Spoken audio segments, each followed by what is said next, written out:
बिस्मिल्लाहिर्रहमानिर्रहीम। अस्सलामु अलैकुम students. Global English learners book chapter number 6। आज हम रीड करेंगे फेबल्स को। फेबल्स बेसिकली जो डेफिनेशन हमारे सामने दी है, fables are short stories which are often about animals, जो अक्सरों बेशतर जो एनिमल से रिलेटेड होती हैं। आज की इस वीडियो में हम एक फैबल को रीड करेंगे और उस फैबल से मुतालिक हम ये चीज देखेंगे कि हमने इसमें क्या रीड किया, what we think about the fable, any fable और कैरेक्टर, और उसका रिजल्ट क्या है, हम ये देखेंगे। अच्छा, रीड करते हैं। जो पहले हमारी लाइन है पेज नंबर 84 पे, fables are the short stories which are often about animals. ये फैबल की डेफिनेशन होती है। हमारा कंसेप्ट क्लियर हो गया। Can we think of any fable. अच्छा, पहली जो थिंकिंग है, हमें इस क्वेश्चन का आंसर करना है। सेकंड, हमने ये देखना है विच एनिमल, कि वो कौन सा जानवर है, are the main character of the story, कि इसका मेन कैरेक्टर क्या है। नीचे हमें एक स्टोरी दी गई है, उसे हमने रीड करना है, और व्हाट इज अबाउट, और ये किसके बारे में है।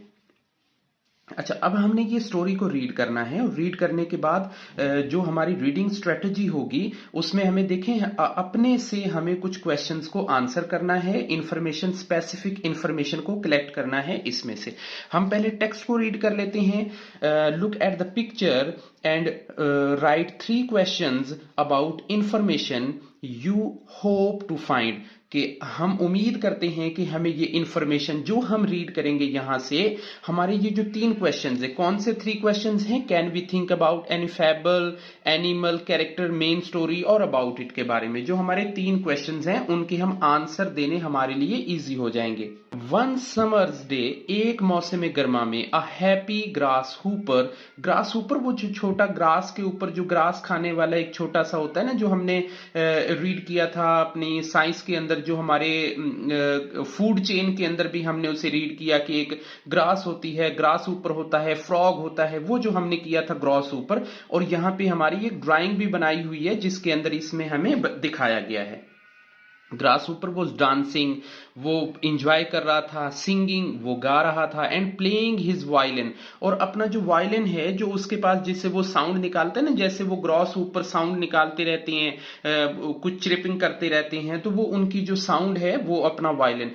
ही saw an ant passing by carrying upon a tiny body food to store for winter, कि उसके करीब से ना एक आंट गुजरी है, सॉरी, एक आंट गुजरती है, एक चींटी गुजरती है, पासिंग बाय, उसके करीब से गुजरती है, करीब से, ये देखें, ये है, और हमें इस ड्राइंग के अंदर भी ये दिखा है, करीब से गुजरती है।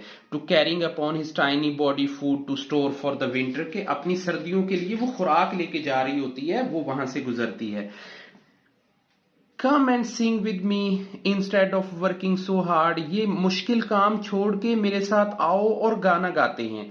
सेड द ग्रास ऊपर, ये ग्रास ऊपर ने कहा, लेट्स हैव फन टुगेदर, आओ मिलकर एंजॉय करते हैं। अब एंजॉय क्या करते हैं, डांसिंग करते हैं, सिंगिंग करते हैं, प्लेइंग करते हैं। सो ये उसने ऑफर किए। I must store food for winter, मुझे सर्दियों के लिए खुराक को जमा करना है। सेड एन आंट, इस चींटी ने कहा, and you should do the same, और आपको भी ऐसा ही करना चाहिए। ये उसने सजेशन दी है, ये उसने एडवाइस की है, ये उसने समझाया। Don't worry about winter, winter के लिए परेशान नहीं होते। It's still very far away, ये तो बहुत दूर है। सेड द ग्रास ऊपर, और ये ग्रास ऊपर ने कहा, लॉफिंग एट हिम, किसके ऊपर लॉफ किया, उसने आंट के ऊपर लॉफ किया, कि ये जो काम कर रही है टाइनी लेग्स के साथ है, ये जो बहुत हार्ड वर्किंग कर रही है, तो ये उसके ऊपर हंस रहा था। But aunt wouldn't listen and continue his work, और जो आंट है उसने इस पे फोकस ही नहीं किया, उसने इसे इग्नोर कर दिया और अपने हार्ड वर्क के ऊपर उसने फोकस किया, अपने उस काम के ऊपर उसने फोकस किया। When the winter came, और जब विंटर आ गया, द स्टार्विंग ग्रास ऊपर, स्टार्विंग कहते हैं किसी चीज का हंगरी होना, भूखा होना, भूख से परेशान होना। Starving grasshopper went to the ant's house, कि वो उस चींटी के घर गया, and begged for something to eat, और उससे खाने के लिए कुछ मांगा। अब आगे जो एडवाइस है वो क्या होती है, if you have listen to my advice, अगर आप मेरी नसीहत को समझ लेते इन समर, मौसम गर्मा में, you would not be hungry now, आप इस वक्त भूखे नहीं होते, सेड द आंट। अच्छा, अब ये चूंकि हमने एक रीडिंग कर ली है, अब हम आते हैं वापस अपने ऊपर पेज पे और हम ये देखते हैं कि can we think any fable. Yes, we think about a fable. एक स्टोरी के बारे में हमने अभी रीड किया है। Which animal are the main character of the story. The main character of the story is ant, कि वो जो च्यूंटी है वो बेसिकली इस स्टोरी की जो सबसे बड़ी जो कैरेक्टर है। What is about this story, this fable is about hard working, कि ये हार्ड वर्क से रिलेटेड है। इससे एक मैसेज आता है कि हमें हार्ड वर्किंग को जारी रखना चाहिए, हमें अपने काम के ऊपर फोकस करना चाहिए। नेक्स्ट हम नीचे आते हैं स्टूडेंट्स, तो टॉक करते हैं यानी बातचीत करते हैं, कन्वर्सेशन करते हैं, ग्रुपिंग में करते हैं, पेयर्स की शक्ल में करते हैं। Work with a friend and find the answer of the questions. कौन से क्वेश्चंस हैं? वो क्वेश्चंस ये वाले क्वेश्चंस हैं। और साथ साथ में हमें यहां पे एक एक्सरसाइज दी गई है जो हमने कन्वर्सेशन में अपने दोस्त के साथ, अपने फ्रेंड, अपने कुलीग के साथ, अपने क्लासमेट के साथ करने हैं। रीड द स्टोरी अगेन, कि दोबारा इस स्टोरी को पढ़ते हैं। अब उसने हमें कुछ सिलेक्शंस दी हैं कि इसका बेटर, जो बेहतर टाइटल है वो क्या हो सकता है, मॉरल क्या हो सकता है ऑफ द स्टोरी। वो ये हो सकता है, ए पे है, give your friends food when they are hungry, कि जब हमारे कोई दोस्त भूखे होते हैं तो हमें उनको खाना देना चाहिए। क्या ये इसका मॉरल है? No. It is best to plan for the future, के मुस्तकबिल के बारे में प्लान करना बेहतर है। Yes, this is the title, this is the moral theme of the story. हम इसे सर्कल कर लेंगे। वैसे तीसरा भी पढ़ लेते हैं, डोंट वर्क इन समर। ये तो नेगेटिव बात है ना, ये तो करनी ही नहीं है बच्चों।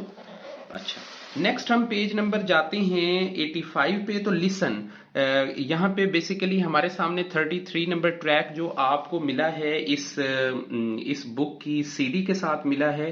सो उसे हम लिसन करेंगे और उसमें से हमारे सामने एक फैबल आएगी, ये शेफर्ड वाली, जिसमें एक गडरिया होता है, वो हमने रीड किया। वो शेर आया बचाओ बचाओ की जो वो आवाज करता था। और मैट जैम्बल एंड टर्टल्स जो है ये एक हमारे सामने है। सो ये दो फैबल्स हैं जो हमें यहाँ पे लिसन करने को मिलेंगी। अब इनको लिसन करने के बाद हम मैच करेंगे कि इनका जो टाइटल है, इनका जो मॉरल्स हैं, इनके जो नताइज हैं वो कैसे होने चाहिए। आई थिंक इनका जो ऑनेस्ट अगर कोई एक दूसरे के साथ होगा, ईमानदार होगा, सच्चा होगा, सो वो इनका ज्यादा मॉरल इनके बेस्ट होता है। सो हम यहाँ पे सेकंड को टिक करेंगे कि बी ऑनेस्ट, हमें ईमानदार होना चाहिए है, हमें चीट नहीं करना चाहिए है, हमें झूठ नहीं बोलना चाहिए है। वर्ड्स स्टडी है। प्रीफिक्स स्टूडेंट्स ऐसे वर्ड्स होते हैं जिनको हम किसी वर्ड से पहले लगा देते हैं, तो प्रीफिक्स कहलाते हैं। इनमें हमने U N un, I R ir और डी आई एस डिस, जो तीन प्रीफिक्स हैं हमारे सामने उनको देना है। और मजे की बात ये कि स्टूडेंट्स ये तीनों के तीनों नेगेटिव प्रीफिक्स हैं, यानी ये किसी पॉजिटिव मीनिंग को नेगेटिव मीनिंग में कन्वर्ट कर देंगे। जैसे कि हमारे सामने एग्जांपल्स भी आएंगी जो हम रीड करेंगे। वो एग्जांपल्स क्या आएंगी, जैसे रिस्पॉन्सिबल है, ये ब्लू कलर में जो हमें हाईलाइटेड एरिया दिया हुआ है, इसमें हमने एक प्रीफिक्स लगाना है। सो रिस्पॉन्सिबल, इररिस्पॉन्सिबल। रिस्पॉन्सिबल होता है जिम्मेदार, लेकिन जैसे ही हम इररिस्पॉन्सिबल करेंगे तो ये गैर जिम्मेदार हो जाएगा। इसी तरह से काइंड, अनकाइंड, ऑनेस्ट, डिसऑनेस्ट, तो ये बेईमानी हो जाएगी, ईमानदारी से अलग हो जाएगी। So he lied the values wolf of the, ये इन जो फैबल्स थी उनसे रिलेटेड है। At the correct prefix un, ir और डिस की, ये जो हमारे सामने सर्कल्स में दिए हुए हैं वर्ड्स, हमने इनके साथ जो है प्रीफिक्स लगाने हैं। जैसे हमारे सामने फेयर है, फेयर के साथ हम इर फेयर नहीं यूज करेंगे। अनफेयर है, फ्रेंडली है, unfriendly, like, dislike, reliable, irreliable, regular, irregular, agree, disagree, trust. Trust में ना हम अनट्रस्टेड भी यूज कर सकते हैं, बेटर अनट्रस्टेड होता है। डिस्ट्रस्ट जो है वो ज्यादा एप्रोप्रिएट नहीं है। कुछ और मैंने रेलेवेंट वर्ड्स लिखे हैं, जैसे tidy, untidy, clean, unclean, healthy, unhealthy, well, unwell, rational, irrational, kind, unkind, respect, disrespect, belief, dis, relevant, irrelevant. So ये कुछ वर्ड्स हैं स्टूडेंट्स, स्क्रीनशॉट ले लें ताकि ये आपको आपकी वोकैबुलरी स्ट्रांग करने में हेल्प करें। और इसके साथ साथ हमने कुछ टॉकिंग डिस्कशंस करनी है। होपफुली वीडियो आपको समझ आई होगी। कुछ क्वेश्चंस अगर हमारे हों तो कमेंट में काइंडली कीजिएगा, मैं इंशाल्लाह उनको सॉल्व करने की कोशिश करूंगा। अपना ख्याल रखिएगा। अल्लाह हाफिज।